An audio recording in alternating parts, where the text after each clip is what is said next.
Kiranya kan. Baik, Bapak dan Ibu, kita mulai dari slide-nya mungkin kita agak berat terlihat judulnya, tapi insya Allah saya bawakan dengan ringan. Optimalisasi pemanfaatan TK untuk akselerasi pembelajaran. Maksudnya apa ya Bapak dan Ibu?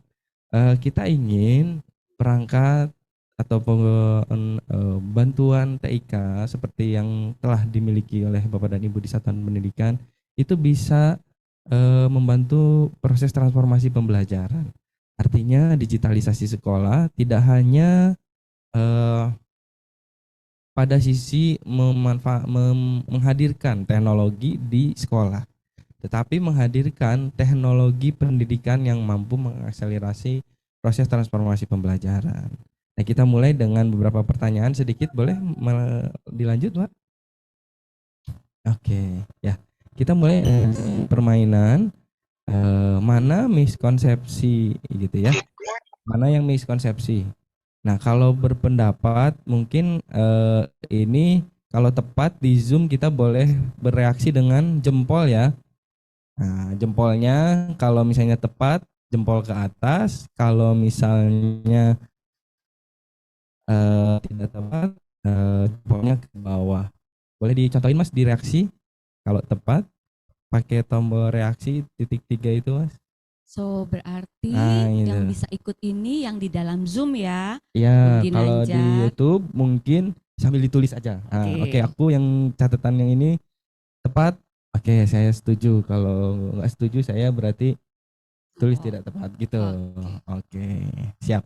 Baik, kita mulai dengan pertanyaan pertama Bapak dan Ibu. Chromebook atau peralatan TIK ini terlalu canggih, jadi biarin aja anak muda tuh yang mengeksplorasi, memanfaatkannya dalam proses pembelajaran. Kita yang tuir-tuir, yang tua-tua nggak usah nih gitu. Biarin aja bodo amat gitu, biar anak muda aja. Oke. Tepat atau tidak tepat? Oke. Jadi Silakan. kalau statementnya ini benar, silakan Ibu dan Bapak untuk memberikan icon jempolnya. Jempol. Oke, betul kan? Betul sekali, Bu. Oke, mari kita Oke. coba lihat. Wah, itu udah banyak, Bu. Ada yang jempol Si ke bawah, ke atas, Oh ada yang iya. menangis, tawa. Oh, aduh. Oke. Oke, banyak sekali responnya. Ada yang hati juga, ini Iya. gimana ini? Lagi galau kayaknya. Oke, thank you loh ini teman-teman Oke, semua ya merespon. Oke. siap. Ini Kita kayaknya sudah mulai banyak yang iya, jempolnya ke bawah nih, Bu. Ya, iya. dari tadi ya, lebih banyak jempol ke bawah. Oke, padahal Terus, iya pertanyaannya jempol atas atau jempol bawah ya? iya. Nah, Oke, tapi ada nggak juga apa-apa. tuh yang Yang jempol ke atas hati. juga. Oke. Oke, ada yang raise hand untuk bertanya. Oke, kita Ini sampai berarti tandanya gini, Bu. benar. Bapak Ibu yang Menyimak. menyimak, terus Iya, juga udah pinter benar. pakai Zoom. Right, right. Oke, Bisa pakai reaction yang benar. luar biasa. Oke, kita lihat Oke. jawabannya, Mas. Baik. Iya, tidak tepat Bapak dan Ibu. Ini baiknya gitu ya. Walaupun sebagai teknologi yang terus berkembang gitu ya dan akan selalu mengalami kemajuan gitu ya, baik teknologi apapun masing-masingnya begitu ya. Kita perlu gitu ya membuka diri dan menyesuaikan dengan kemajuan teknologi tersebut. Di sini yang umurnya mungkin bukan hanya di sini ya Bu ya, di Zoom ataupun di YouTube, saya yakin Bapak Ibu guru ada yang umurnya sudah mendekati masa pensiun ya. Ya Bu ya. Bu ini umur berapa? Betul. Masa pensiun. 29, luar biasa. Siap. Masih pakai PMM Bu? Tuh, contohnya. Harus ya Bu ya, belajar di situ ya Bu ya. Mengikuti kemajuan zaman. Guru sudah tidak lagi belajar pakai harus datang ke BIMTEK ini, harus datang ke pelatihan ini gitu. Padahal dirinya juga tidak bisa seperti amuba ya, membelah diri ya Bu ya. Sekarang kalau pakai PMM, Ibu sambil di rumah, sambil istirahat setelah mengajar, bisa sambil sambil setrika. Siap. Oke Bu, dengerin videonya ya Bu ya sambil belajar. Thank you Ibu. Itu dia salah satu contohnya. Jadi baik Chromebook, perangkat TK ataupun teknologi apapun, kita harus perlu tetap membuka diri. Kalau enggak kita jalan nih, gitu ya. Oke, lanjut Mas kita ke pernyataan kedua. Siap-siap lagi ya Pak ya. Oke. Oke, Chromebook hanya boleh dipergunakan untuk KNBK. Gitu. Coba. silakan. Ayo kita lihat reaksi. Di Pareman, Anmut tuh.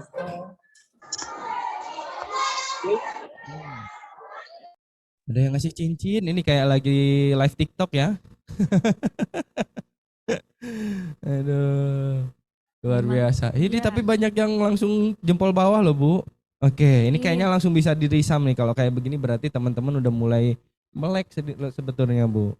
Kita lihat langsung jawabannya Mas. Ya, betul sekali, tidak tepat. Karena Chromebook itu memang tidak hanya dipergunakan untuk ANBK begitu ya. Kalau ANBK, waktu itu pemberian bantuannya momennya mungkin berdekatan dengan saat pelaksanaan ANBK. Betul nggak Bapak Ibu? Ya, karena semangatnya adalah kita juga ingin mendigitalisasi sekolah minimal dari mulai untuk ANBK. Nah, Bapak dan Ibu, selain untuk ANBK, boleh banget nih Chromebooknya dipakai dalam proses pembelajaran sebagai media pembelajaran atau untuk eksplorasi peserta didik ya, ataupun PTK-nya juga gitu ya, pendidik dan tenaga kependidikannya. Artinya begini, Bapak dan Ibu kalau di proses pembelajaran pakai Chromebook itu ada juga metodenya begitu ya. Misalnya atau Chromebook atau laptop. Dulu kan kalau terbatas laptop sebelum ada Chromebook ya. Laptop kadang kita laptop satu dikerubutin sama anak-anak berapa orang gitu ya. Nah, itu biasanya namanya metode api unggun gitu. Kalau api unggun ini Chromebooknya agak banyak nih, misalnya yang dapat kalau di SLB itu kan 9 ya. 9 per sekolah. Nah, kalau 9 misalnya anaknya dibagi kelompok 9. Nanti di situ ada bertiga, ada berlima, mungkin berapa menyesuaikan. Nah, itu teknik api unggun. Jadi berkerumun. Atau misalnya ternyata di sekolah hanya punya satu nih, belum dapat bantuan. Chromebooknya dipakai dengan metode mercusuar. Mercusuar itu gimana? Gurunya satu seperti ini ya, anak-anak cek cek anak-anak jadi siswanya. Jadi yang pakai Chromebooknya Bapak Ibu nih, menghadirkan medianya, memaparkannya pakai media tersebut. Atau pakai duet. Nah, ini duet udah kayak nyanyi nih gitu. Duet itu per Chromebook bisa berdua. Gitu. Berdua ini bisa lebih lebih intens karena anak-anaknya hanya berdua. Atau misalnya yang sudah solo begitu ya. Artinya satu orang udah satu. Kalau satu orang sudah satu kalau solo kan nyanyinya sendiri ya. Bisa kita ganti istilahnya pakai orkestra gitu karena masing-masing pakai nih. Kita berorkestra gitu. Gurunya di depan jadi konduktor. Jadi yang mengarahkan anak-anak, ayo kita punya eksplorasi hari ini tentang kota Tokyo di Jepang gitu atau Yokohama atau apa gitu.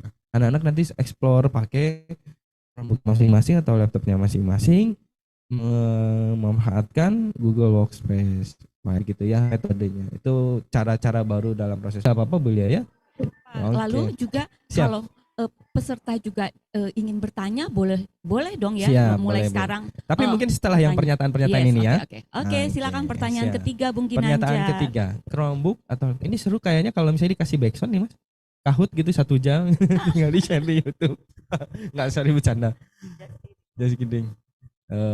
Chromebook atau laptopnya dapat mengalami kerusakan walau tidak dipakai. Nah, coba gimana? Yang di sini ada yang jempolnya ke atas semua nih. Bulia tuh. Oke, 30 lawan 1. Nah, ada yang lawan 1, Pak. Hati-hati ya, Pak. Bu, pulangnya lewatnya mana? Ya, siap, Ibu, Bapak. Makasih. Oke. Ini nampaknya sudah juga terrangkum, Bu. Rata-rata menyampaikan jempolnya tadi ke bawah ya, Mas ya? Iya. Oke, Chromebook atau ini bisa rusak nih kalau misalnya nggak dipakai. Coba.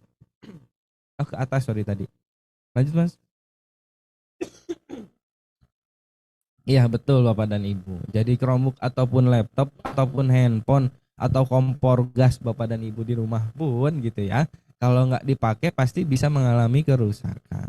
Namanya ini kerusakan komponen ya. Karena kan kalau di dalam barang-barang elektronik itu ada baterai, ada kapasitor gitu ya, ada komponen-komponen elektronik yang memang terpengaruh oleh temperatur atau mungkin korosi. Korosi itu karatan gitu ya Bu ya kalau bahasa orang sebut gitu. Atau masa kadaluarsa baterainya.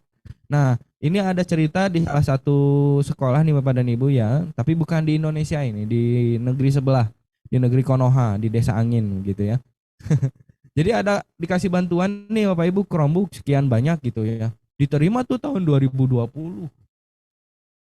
Masya Allah, ini mungkin yang menerima bantuan mungkin saking seringnya begitu ya, menerima bantuan. Ternyata sampai sekarang Bapak dan Ibu baru dibuka. 2023 loh baru dibuka, Masya Allah. Ini tapi tidak di Indonesia ya. Ini di negeri Konoha gitu ya Bapak Ibu ya. Itu luar biasa. Kalau misalnya 3 tahun ya laptop ataupun handphone nggak dipakai ya baterainya nggak bisa diapain, mati sudah. Mubazir ya Bapak Ibu ya. Betul nggak ya? Padahal bantuan seperti itu sekolah yang lain banyak yang perlu begitu. Jadi sense of belonging ya kalau kata bahasa Cihaur Beuti ya Bapak Ibu ya, Ciamis gitu ya. Sense of belonging ini harus tumbuh gitu ketika kita diberikan bantuan gitu ya, apalagi dananya dari APBN, APBD ataupun bahkan beli sendiri begitu ya, kita harus mau menghargai. Ibaratnya kita sudah bayar pajak, dijadikan nyampe ke sekolah, itu jadi bantuan peralatan TIK dan peralatan lain-lainnya. Harusnya itu dianggap sebagai barang yang milik juga dari kita sendiri gitu. Karena udah pajak juga uang pajak dari kita sendiri juga. Dari sana kita bisa memberikan manfaat ke sekolah melalui bantuan-bantuan perangkat TIK. Nah, harapannya yuk kita jaga bareng-bareng begitu ya Bapak Ibu ya, jangan sampai rusak karena nggak dipakai. Kita nggak mubazir itu ditagih nanti di akhirat, apa ditagih. Gitu dipertanggungjawabkan ya Bu, betul. Oke. Kalau nasi aja jatuh dibilangin anaknya ya, awas nasinya tuh nanti nangis. Nah itu bantuan keromong sama laptopnya kalau dipakai nangis juga kalau nggak dipakai-pakai. Oke, boleh dilanjut Mas. Ini masih ada 100 pernyataan ya Bu Lia ya. Jadi mohon bersabar, kita seharian nggak apa-apa ya. Oke. Nggak bercanda Bu. Oke, nah kalau rusak sekarang, maaf, ketutupan nggak ya Mas kalau gitu? Ya. Nah Chromebook atau laptop kalau rusak udah nggak bisa diperbaiki nih. Nah pernyataannya, boleh kita coba lihat responnya Mas. Oh enggak, katanya tuh Bu Lia banyak yang jawabnya ke bawah. Loh malah ada yang ketawa lagi. Oke, kita lanjut, mungkin ini agak cepat sedikit. Siap. Tidak tepat dong ya Bapak dan Ibu. Jadi kalau misalnya Bapak dan Ibu merasa laptop atau Chromebooknya rusak begitu ya. Wah ini ada tombol yang tidak bisa dipencet. Baterainya lebih cepat habis begitu ya Bapak dan Ibu. Ini kita punya apa namanya helpdesk gitu ya. Kontak produsennya langsung. Jadi ada kurang lebih 13 produsen dari Chromebook di Indonesia, baik yang saya nggak bisa nyebut merek ya, cuman banyak gitu yang menjadi bagian dari bantuan kita. Jadi Bapak dan Ibu boleh klik linknya di link kami SID PDM 03B, nanti ada kolom kontak produsen. Kalau mau di apa namanya biar nggak 2 langkah, nanti saya coba update ya paparannya mungkin ya Mas ya, kalau untuk teman-teman mau langsung klik linknya gitu. Itu ada kontak produsennya, langsung bisa dihubungi. Jadi ketika Bapak dan Ibu penerima bantuan Chromebook kesulitan mencari service center begitu ya, ini sudah kita kumpulkan kontaknya di situ. Insya Allah itu sudah langsung ke pemegang merek yang apa namanya yang direct gitu ya, yang bypass nggak lama-lama. Karena kalau Chromebook itu Bu ke service center umum itu punya privilege katanya. Kalau misalnya Chromebooknya sebagai bantuan dari satuan pendidik dari pemerintah. Oke, gitu. berarti link ini adalah jikalau sekolah kita gunakan seoptimal mungkin. Oke, mulai sekarang kalau boleh di-share ke teman-teman. Oke. Teman-teman UPT juga sudah punya kok. Jadi kalau misalnya bingung nyari linknya, tanya tim UPT-nya. Oke, Chromebook yang teman-teman. Pernyataan atau pertanyaan ini sejak awal kayaknya memang penuh harus dibaca detail ya, karena ini adalah lebih cenderung negatif. So berarti Ya, itu dia tandanya Ya, ya. Apakah ini- kita menyimak? Betul. Betul sekali, Yes, Bu. right. Jadi nggak bisa ini nonton YouTube-nya atau lihat Zoom-nya sambil ditinggal tidur Bapak dan Iya, Ibu gitu. Nanti ketahuan siapa yang nggak ngerespon Menyimak, gitu, Bu. kalimat ini. Betul Oke. sekali. Oke, lanjut, Pak. Oke. Ya. Oke. Tidak tepat Bapak Yes. dan Ibu.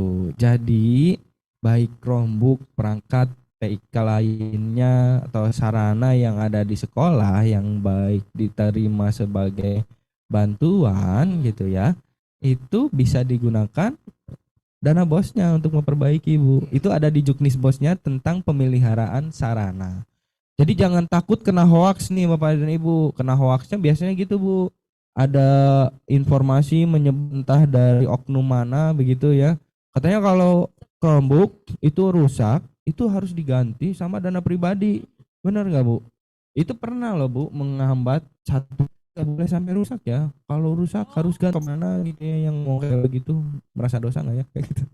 Gitu. Artinya kan gini, bukan berarti dana bos ini disusah payahkan, dimanfaatkan gitu ya, Bu ya. Kalau memang dimanfaatkan untuk pemeliharaan sarana, mohon izin nih Bapak dan Ibu ya. Ini permasalahannya agak makro. Dana bos ini sudah ada juknisnya. Jadi tolong dipahami dari juknisnya aja gitu. Jangan mempercayai omongan-omongan yang memang di luar juknis. Dana bos ini yang mempertanggungjawabkan siapa? Kepala sekolah dan bendahara juga tim pelaksana pemanfaat dana bos tersebut. Artinya komunikasinya hanya satu. Di juknisnya boleh atau tidak, ada atau tidak, tertera atau tidak, selesai. Kalau perkara orang yang lain yang ngomong, tinggal konfrontir dengan juknisnya. Jadi Bapak dan Ibu di kepala sekolah, kepala satuan pendidikannya ya, mohon maaf, bumerang kepala sekolahnya gitu ya. Ketika diperiksa dana bosnya digunakan untuk apa, padahal yang dibutuhkan oleh sekolah itu apa gitu. Makanya sekarang sudah hadir rapor pendidikan, menjadi baseline untuk kita bersama memanfaatkan dana bos ini untuk apa saja, indikator apa saja yang dibutuhkan, dan akar masalah apa saja yang perlu diselesaikan oleh dana bosnya. Selain itu ya untuk pemeliharaan sarana biasanya juga sudah termasuk dalam beberapa indikator tersebut. Gitu Ibu. Dilanjut silakan Mas. Oke, nah Chromebook harus selalu dalam kondisi online. Coba lihat Mas reactionnya Mas. Silakan jawab.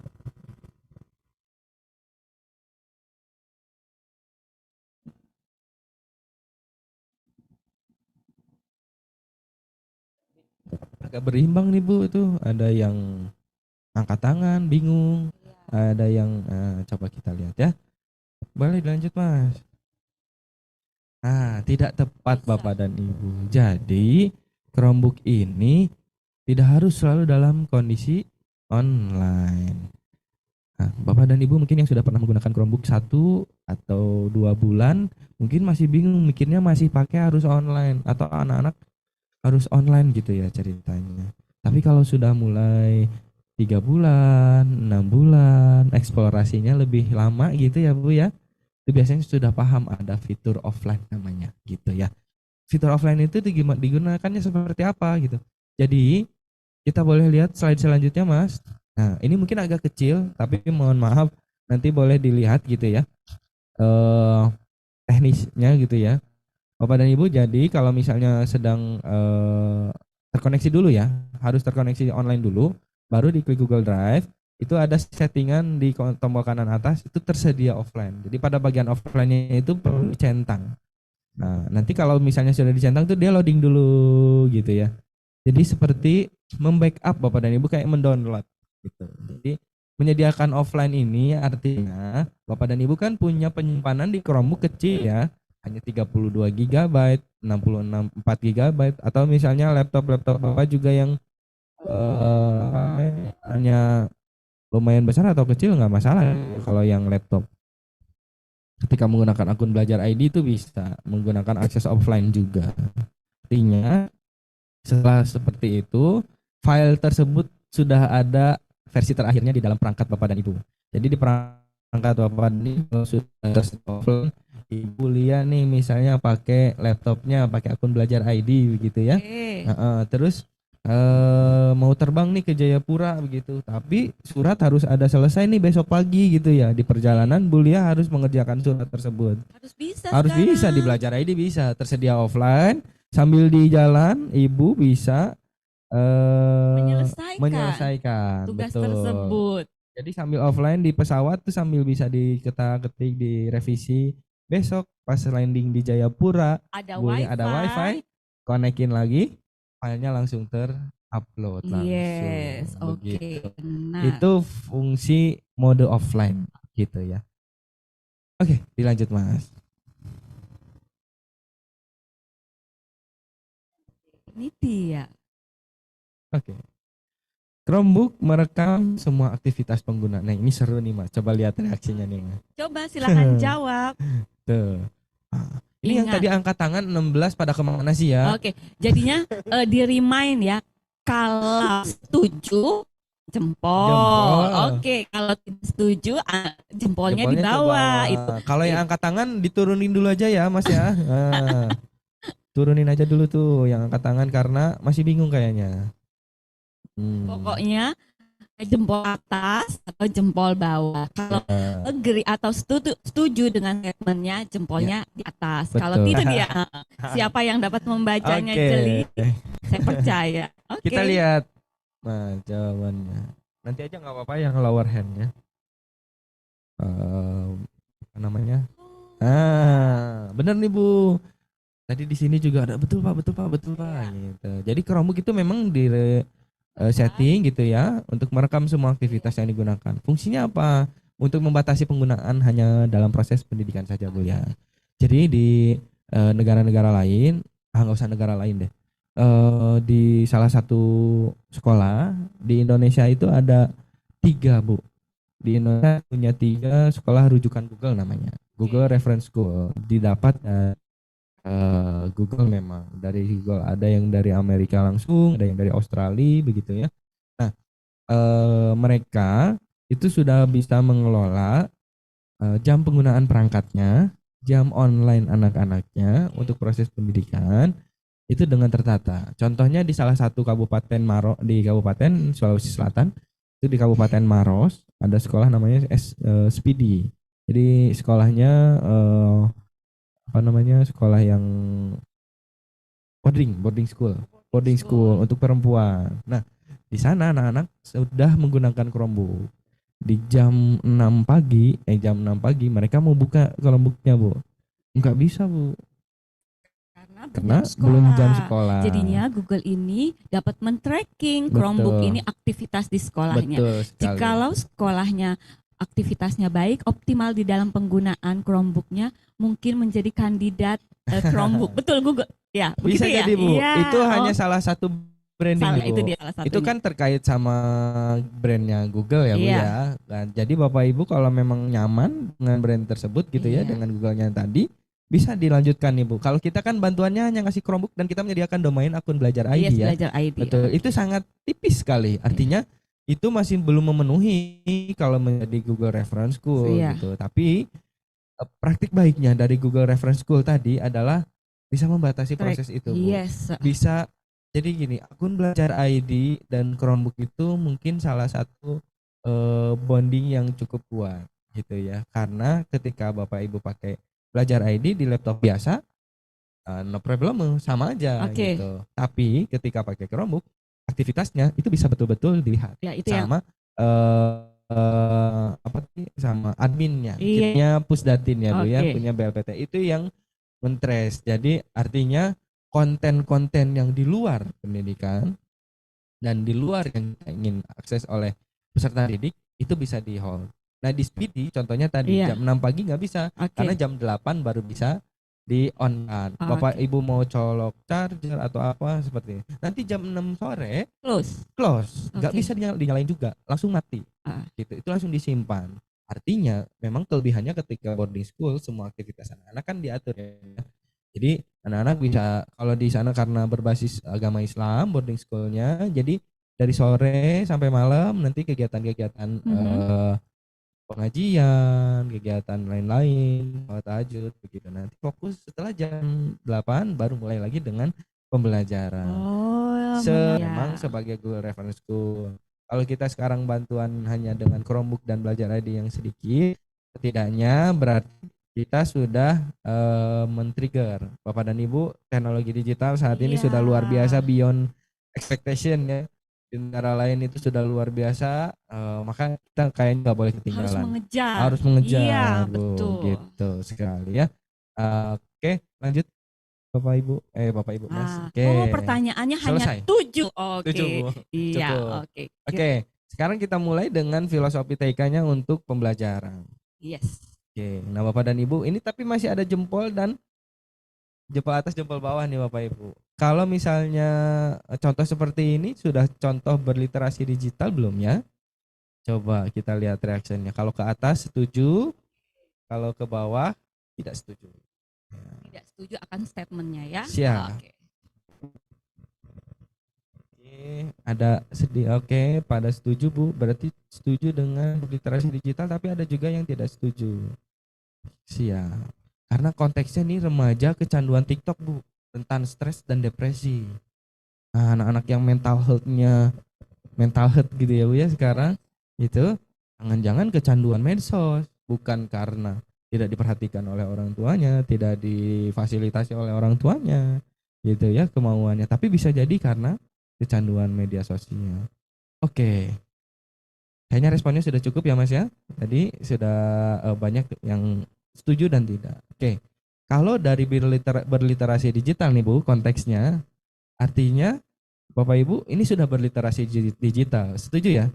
Karena anaknya udah bisa dong pakai handphonenya, bisa pakai medsosnya, bisa mengakses konten-konten yang dia mau gitu ya. Tapi dia berlebihan nih mengaksesnya, kecanduan. Berarti dia sudah bisa berliterasi digital tapi belum cerdas. Belum cerdas, ya? Betul. Nah, belum cerdas berliterasi digitalnya nih Bu. Iya. Karena pemanfaatannya tidak sesuai konteks gitu kan. Nah inilah salah satu contohnya ketika akun peserta didik misalnya dia menggunakan akunnya sendiri karena kan pembatasan usia itu yang menyatakan kan dirinya pribadi begitu. Ketika anak tidak bisa kita batasi, bisa jadi kondisi-kondisi ini terjadi. Bukan berarti membatasi dengan konteks yang ini ya, tapi kita harus punya boundary.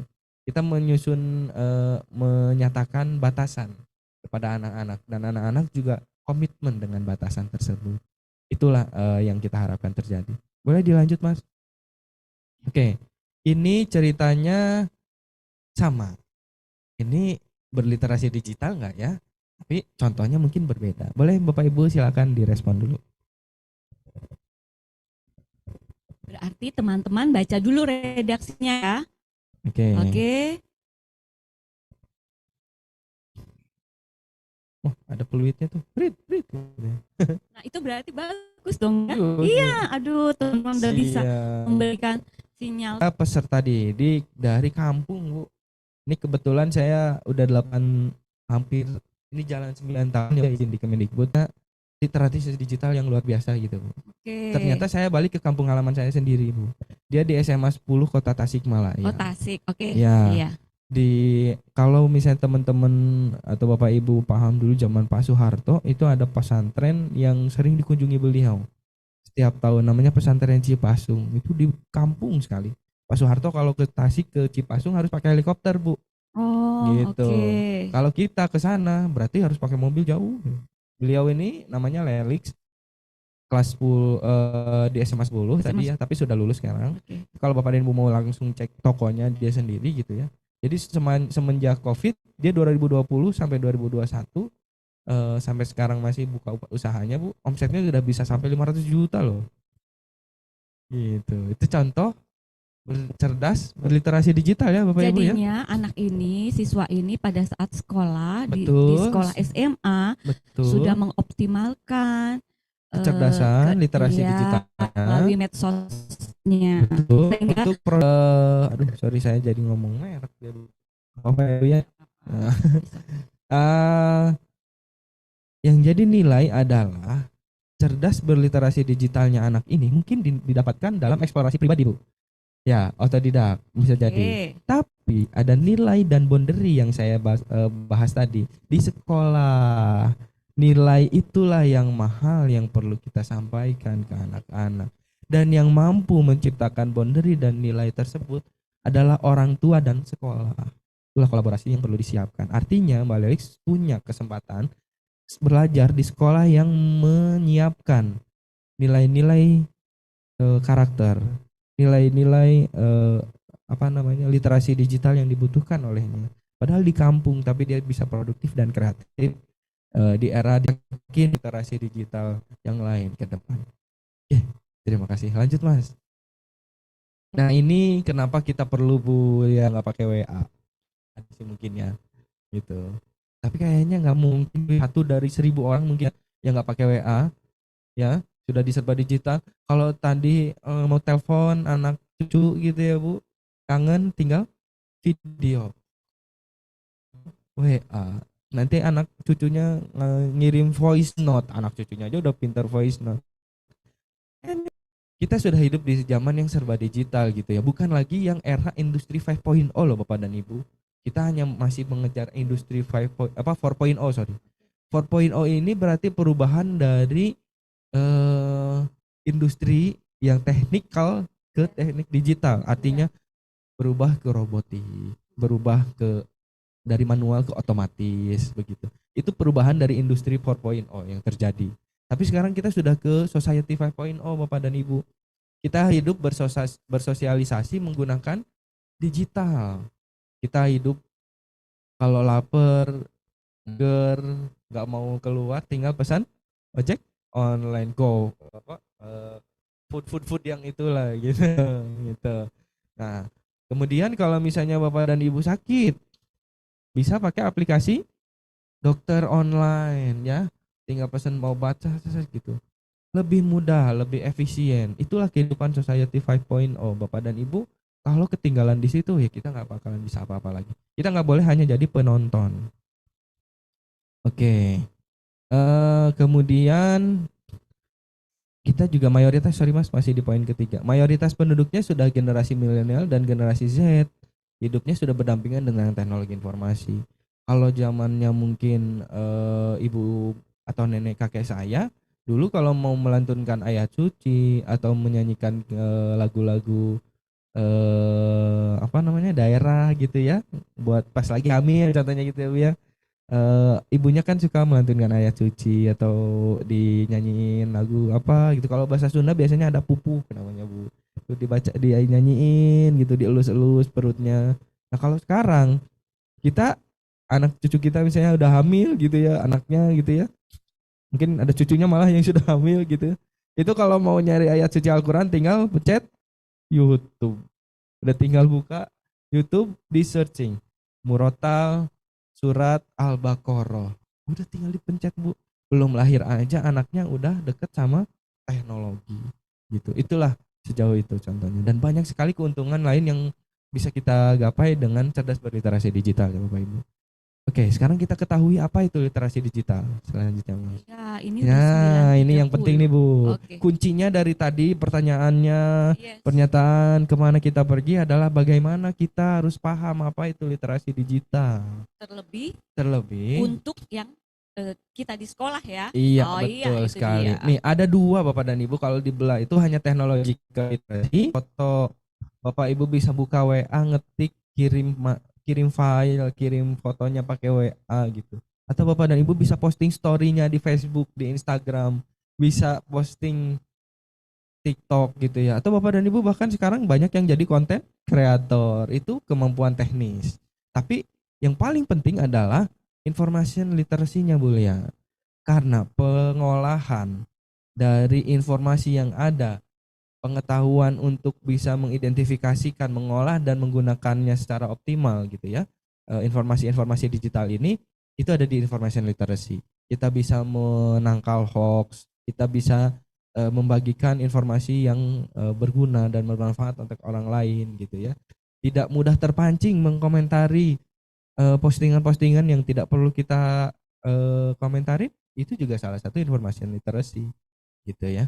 Jadi keduanya ini perlu ber apa harus disatukan dimiliki gitu ya oleh kita semua, bukan hanya untuk peserta didik tapi kita juga gitu ya. Karena kemampuan literasi digital dasar seperti ini akan bisa mendasari kita berbagi, bercerita dengan anak-anak kita sesuai dengan zamannya gitu ya. Mungkin kita tidak tahu anak-anak bisa mengedit video hanya menggunakan handphonenya, pakai VN, pakai CapCut dan macam-macam editor aplikasi lainnya gitu. Nah, itu teknis yang seperti itu anak-anak nggak apa-apa dibiarkan untuk bisa berkreasi begitu ya. Nah, kita perlu memicu itu, menyampaikan nilai-nilai tersebut untuk bisa dimanfaatkan. Oke, dilanjut. Oke. Yang ini tadi sudah ya. Ya. Dari literasi digital itu kita mulai fokus ke transformasinya, Bu, yang ada di satuan pendidikan. Karena kan tadi fokus ya, Bu, ya, ke satuan pendidikan. Kita mulai dari satu halnya. Apa yang harus ditransformasi di satuan pendidikan, Bapak Ibu? Transformasi pembelajaran dan manajemennya. Karena kan siklusnya seperti itu ya. Manajemen menyediakan fasilitas ya, merancang anggaran gitu untuk pelaksanaan pembelajaran, fasilitasi pembelajaran dan penilaian di sekolah. Nah, fasilitasi dari manajemen itu harus bisa memunculkan pemanfaatan teknologi yang optimal dan bisa bukan menciptakan tapi mentransformasi gitu ya. Mungkin kalau diciptakan proses pembelajarannya sudah oke, tapi mungkin proses transformasinya ke pembelajaran yang lebih berpusat pada murid, pembelajaran yang lebih eksploratif, produktif begitu ya dengan teman-teman, dengan anak-anak.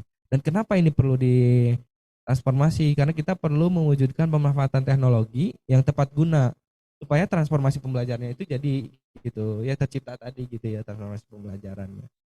Kemudian siapa yang perlu bertransformasi? Semuanya, baik dari kepala sekolah, pendidik, tenaga kependidikan, bahkan sampai ke tenaga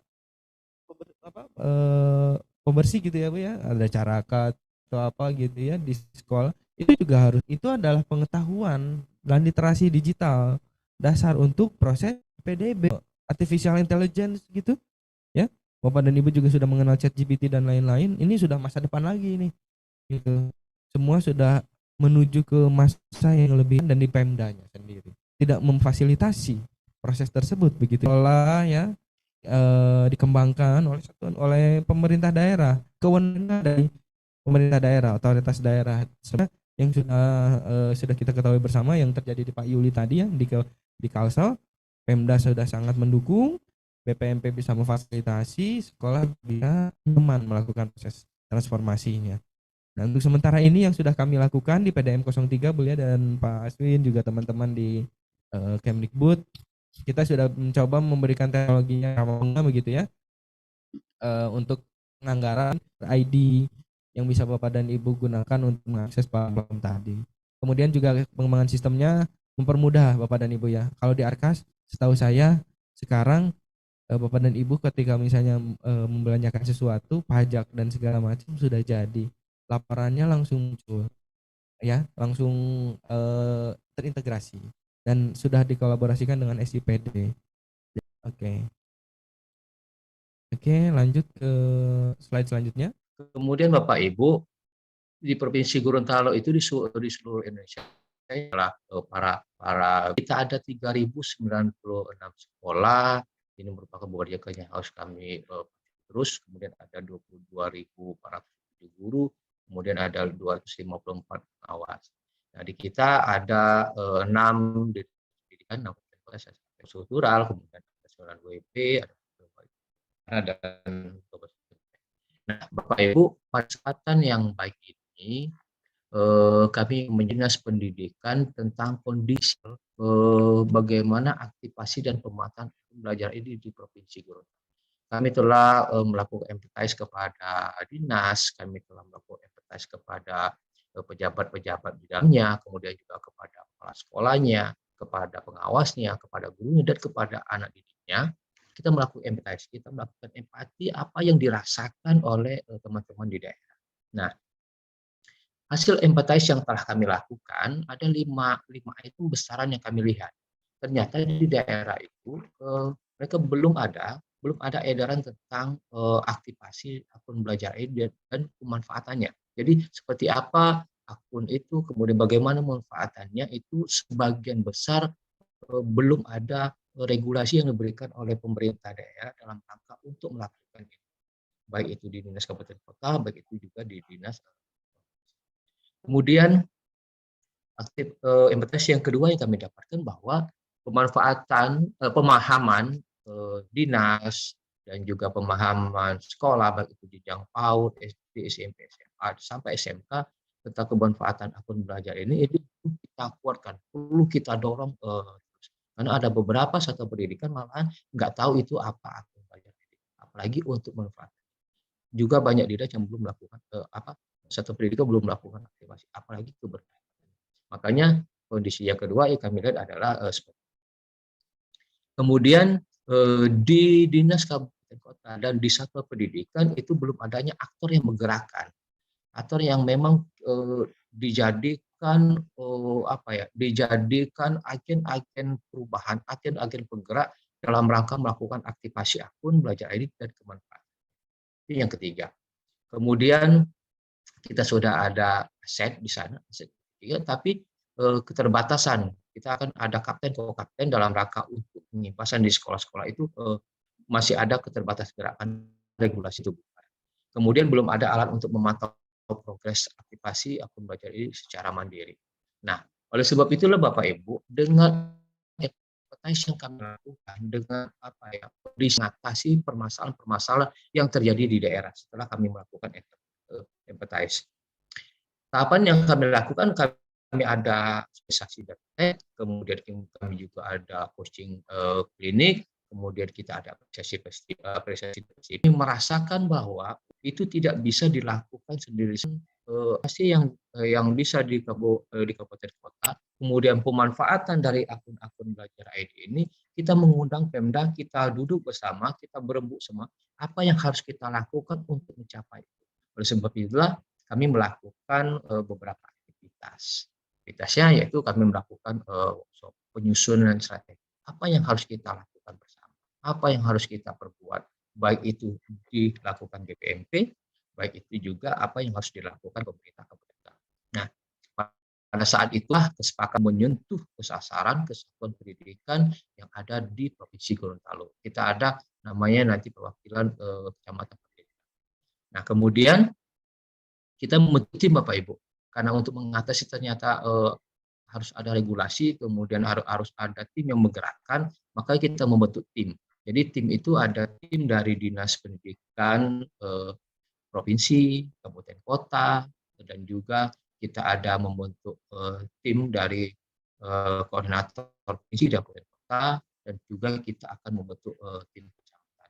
Inilah tim-tim inilah nanti Bapak Ibu di kami di Provinsi Gorontalo yang bergerak terus. Jadi menjadi agen-agen perubahan, agen-agen penggerak yang akan bergerak ke setiap kecamatan untuk bagaimana semua satuan pendidikan yang ada di Provinsi Gorontalo ini melakukan aktivasi akun belajar ID dan juga bagaimana memanfaatkan akun itu dan akun belajar ID dan juga bagaimana memanfaatkan Chromebook yang telah teman-teman terima di satuan pendidikan yang menerima Chromebook, sedangkan yang tidak menerima Chromebook bisa menggunakan laptop seperti biasa.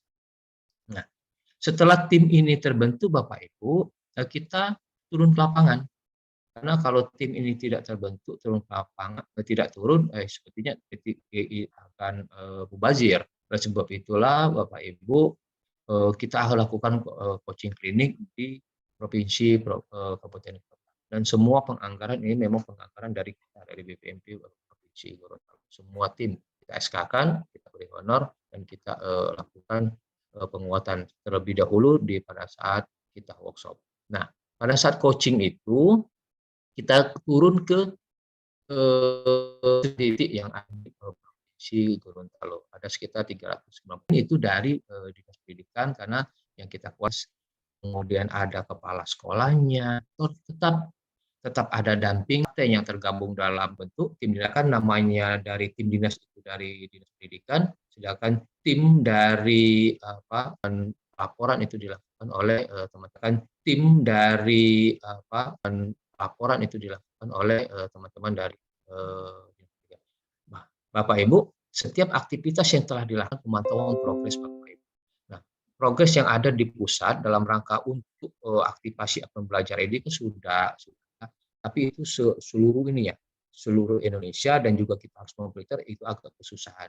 Oleh sebab itulah kami BPMP Provinsi Gorontalo menginisiasi membuat dashboard pemantauan dan pelaporan secara mandiri. Nah, di sana di dashboard itu sangat sederhana. Kita menggunakan juga dari Google Sheet-nya, kita pakai yang dari yang telah disiapkan. Nah, di sana berisi progres capaian. Kita akan bisa memfilter sampai ke kecamatan, sampai ke sekolah dan sampai ke orangnya. Siapa yang belum aktifasi sekolah dan sampai ke orangnya. Siapa yang belum aktifasi, siapa yang belum memanfaatkan, itu akan bisa kita lihat. Dan juga memfilter ke jenjang sekolah. Nah, kemudian progres aktivasi itu terus kita bisa dilihat di dashboard ini. Jadi dashboard ini mencakup khusus untuk Provinsi Gorontalo. Apabila teman-teman dari kabupaten mungkin akan melihat, tinggal klik saja kabupatennya, kemudian klik kecamatannya, klik sekolahnya, dan bisa juga klik siapa nama dari gurunya, itu bisa kelihatan apakah telah melakukan aktivasi atau belajar ini atau.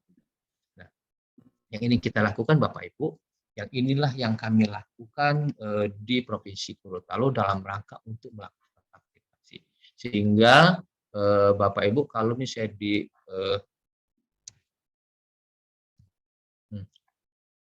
progres yang kami dapat dari sebelum kita melakukan workshop itu 50% dan alhamdulillah sampai sekarang sudah 85%.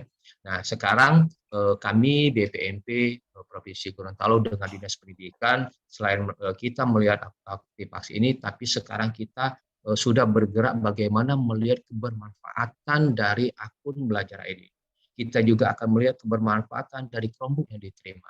Jadi kita sekarang awalnya memang kami hanya berfokus kepada bagaimana sekolah-sekolah, bagaimana guru, bagaimana anak didik melakukan aktivasi. Nah, setelah karena Bapak Ibu kita yakinkan tanpa aktivasi kan kita tidak bisa melakukan pemanfaatan seperti apa.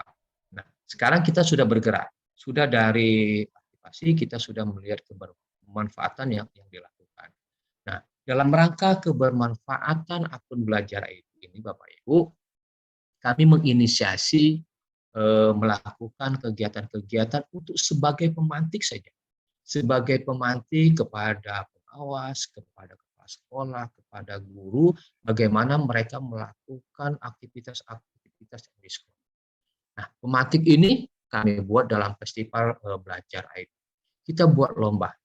Jadi kita buat lomba kepada seluruh guru, seluruh kepala sekolah, seluruh pengawas yang ada di Provinsi Gorontalo untuk menyampaikan praktik baiknya dalam rangka mereka memanfaatkan akun belajar itu, memanfaatkan Chromebook dalam proses pembelajarannya. Jadi diharapkan nanti yang mereka lakukan praktik-praktik baik ini akan disampaikan kepada dibuat video dan disampaikan kepada kami. Inilah sebagai pemantik yang kami lakukan sehingga teman-teman pengawas sekolah, guru, kemudian kepala sekolah itu berbuat di sekolahnya. Dan ternyata alhamdulillah Bapak Ibu itu sangat-sangat luar biasa animo dari teman-teman pengawas kepala sekolah dan guru yang ada di Provinsi Gorontalo. Kami sempat kewalahan untuk menerima video-video sampai habis waktu di tanggal 21 Oktober pun teman-teman masih mengirimkan, tapi itu kami batasi. Kalau kami dibatasi sampai ribuan itu setelah melakukan lomba praktik. Nah, lomba ini yang kami kemas dalam festival belajar ID ini itu kami jenjang yang kami ambil adalah itu jenjang TK PAUD, jadi kategorinya ada jenjang TK PAUD, kemudian jenjang SD, jenjang SMP, jenjang SMA, dan SMK, dan jenjang SLB. Itu yang kami lakukan. Itu yang kami lempar kepada teman-teman, bagaimana mereka berbuat. Waktunya nggak lama Bapak Ibu, antara 5 sampai 7 menit saja lomba yang kami buat di dalam video. Nah, kemudian Bapak Ibu, setelah kami melakukan lomba-lomba dan kita ada penjurian itu kita manfaatkan aset yang ada. Kita manfaatkan teman-teman dari narasumber baik yang ada di sekolah, kemudian juri-jurinya itu dari BPMP, kita juga dari BGP, juga berbahasa. Jadi kita bersama-sama penjurian. Jadi kita memanfaatkan aset yang ada di Provinsi Gorontalo ini. Nah, kemudian Bapak Ibu, festival ini pada puncaknya itu kami lakukan di Kabupaten Pohuwato. Kenapa kami pilih Kabupaten Pohuwato? Karena Kabupaten Pohuwato ini dalam rangka untuk melakukan aktivasi akun belajar ID-nya itu hampir sudah 100%. Jadi 99,86% mereka melakukan aktivasi akun belajar. Dan kebetulan pada saat ini di foto ini saya menyerahkan langsung kepada Bapak Bupati dari Pohuwato sebagai penghargaan karena Kabupaten Pohuwato ini telah mencapai aktivasi akunnya itu 99,8%. Ini penghargaan bagi kami kepada Kabupaten Pohuwato. Selain itu kami juga dijadikan tempat. Nah, kenapa jadi tempat? Biar memantik oleh kabupaten-kabupaten lain untuk terus berbuat. Nah, di dalam festival yang dengan tema kami bergerak dan berkolaborasi dengan belajar ID ini dihadiri semua, alhamdulillah dihadiri semua kepala-kepala dinas provinsi dan kabupaten kota, dan di sana juga ada beberapa aktivitas yang kami sampaikan. Salah satunya bagaimana pencapaian dari kabupaten. Ternyata ini menurut kami mujarab Bapak Ibu. Mujarab karena ini dihadiri oleh kepala-kepala dinas. Action yang telah dilakukan pada saat itu juga, setelah kita melakukan penghargaan, kita memberikan penghargaan, kita memaparkan aktivasi dan memaparkan kemanfaatan. Pada saat itu juga semua kepala dinas langsung menghubungi kabitnya untuk melakukan aktivitas. Dan ada beberapa kabupaten sudah menganggarkan atau membuat program serupa tapi untuk di kabupatennya, untuk menggerakkan bagaimana akun belajar ini digunakan untuk bermanfaatnya pembelajaran yang ada di sekolah. Itu yang telah dilakukan. Ini adalah Bapak Ibu foto-foto kegiatan-kegiatan yang kami lakukan penghargaan. Nah, pada saat ini juga Bapak Ibu, pada saat kita melakukan kegiatan di festival ini, kita di BPMP dan Dinas Pendidikan seluruh kabupaten kota, kita meluncing komunitas digital Gorontalo. Jadi langsung ditandatangani disahkan oleh Bapak Bupati Pohuwato, Bapak Saiful. Di sana beliau meluncing dan diwadahi oleh BPMP. Jadi kita ada komunitas digital yang ada di dan ini merupakan cikal bakal kami dalam rangka untuk terus menggeliatkan digitalisasi yang ada di Provinsi Gorontalo. Harapan tim-tim yang telah kami bentuk, komunitas yang ada, ini akan menjadi agen-agen perubahan, agen-agen bergerak di kabupaten yang ada di Provinsi Gorontalo. Jadi ini Bapak Ibu kegiatan kami dalam rangka. Jadi harapan kami dengan adanya kita memanfaatkan akun belajar ID, dengan adanya festival yang kami buat ini bisa berdampak terhadap transformasi yang ada di satuan pendidikan. Karena kita ketahui sendiri kan Bapak Ibu, transformasi satuan pendidikan itu bagaimana kita melihat yang pertama kali satuan pendidikan berfokus kepada tumbuh kembang murid.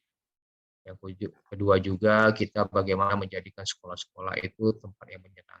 Dan harapan kami teman-teman di sini pada saat membuat aktivitas video ini membuat sesuatu pembelajaran yang menyenangkan kepada anak-anak kita. Banyak hal yang kami dapatkan Bapak Ibu dalam rangka itu. Pemanfaatan Google Site, Google Calendar, Google Form dalam proses pembelajaran itu telah disampaikan teman-teman guru, kepala sekolah, pengawas pada saat festival ini. Luar biasa dampaknya, luar biasa yang kami rasakan Bapak Ibu ya. Luar biasa dampaknya kepada aktivitas yang ada di satuan pendidikan. Dan ternyata Bapak Ibu, dengan kami membuat festival ini, membuat lomba ini, semua guru-guru, semua kepala sekolah itu bergerak. Dan ternyata bukan cuma yang tadinya cuma yang ikut lomba, ternyata bergeraknya itu semuanya. Malahan mereka ada beberapa yang mengajak beberapa kecamatan itu bersama-sama untuk membuat aktivitas. Itu yang menurut luar biasa yang bisa kami dapatkan pada saat kita melakukan festival membuat lomba semacam ini. Nah, Bapak Ibu, mungkin ini terakhir yang bisa kami sampaikan, pelajaran terpetik yang kami dapatkan setelah kami melakukan semua aktivitas dari awal sampai akhir, sampai hari ini, sampai festival. Kami menganggap festival Belajar ID adalah puncak dari aktivitas yang kami lakukan. Pelajaran yang terpetik yang kami ambil, yang pertama, optimalisasi peran pengawas dalam pemanfaatan strategi. Pengawas berperan penting karena pengawas yang akan langsung bersentuhan kepada sektor pendidikan, bersentuhan kepada guru, bersentuhan kepada pengawas sekolah, sehingga bagaimana optimalnya pengawas ini bisa sangat kita harapkan dalam rangka pemanfaatan strategi. Kemudian komitmen dan konsistensi sebagai modal dasar dalam perubahan. Inilah yang harus kita yang kami rasakan, komitmen ini dari pemerintah daerah, kemudian komitmen dari kepala sekolah, komitmen dari pengawas, dari PMP, dari guru, ini yang harus kita buatkan bersama. Komitmen dalam rangka kita melakukan transformasi di satuan. Tapi tidak bisa hanya lepas dari komitmen Bapak Ibu, tapi konsistensinya yang itu juga yang harus kita buatkan.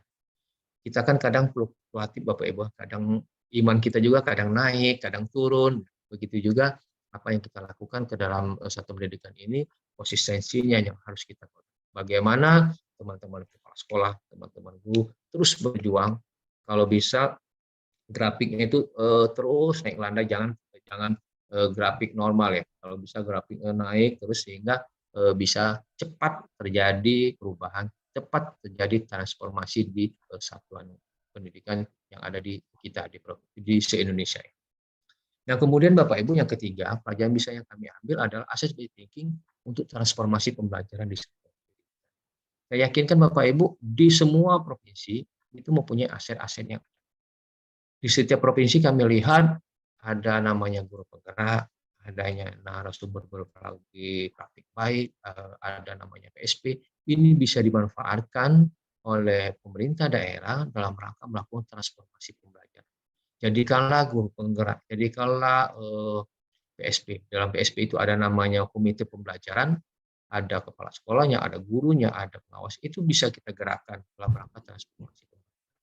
Dan marilah dalam rangka itu komunitas belajar itu yang harus kita perlukan. Makanya kami lihat ini aset based thinking untuk transformasi pendidikan di satuan pendidikan. Kemudian terbangunnya kolaborasi, refleksi, dan berbagi dalam pemanfaatan kita untuk transformasi pembelajaran di satuan pendidikan. Kolaborasi itu sangat penting. Kalau bahasa Gorontalonya kuyulah kami bersama-sama bergotong royong dalam rangka untuk transformasi. Di kita di Provinsi Gorontalo kita juga sudah membina hubungan baik dengan Kominfo karena ada beberapa sekolah-sekolah yang ada di Provinsi Gorontalo itu belum tersentuh belum tersentuh ada internetnya, sehingga kita juga membangun hubungan baik dengan Kominfo. Selain itu juga kita juga membangun melalui Dinas Pendidikan dengan pemerintah desa, karena pemerintah desa itu ternyata ada anggaran untuk pembelian sinyal internet. Jadi di sana kita juga bersama-sama dengan pemerintah daerah untuk menyiapkan itu semua. Dan juga dengan Kemenak kita juga berkolaborasi dengan Dinas Pendidikan dalam rangka untuk transformasi pendidikan yang ada di Indonesia. Nah, itu Bapak Ibu hadirin kami. Di Mbak Jo, Mbak Dinda, yang kami lakukan di Provinsi Gorontalo dalam rangka bagaimana kita terus berbuat kita terus bergerak untuk TIK ini sebagai alat untuk transformasi pembelajaran yang ada di satuan pendidikan. Mungkin itu yang dapat saya sampaikan, Mbak Jo, dari kami dari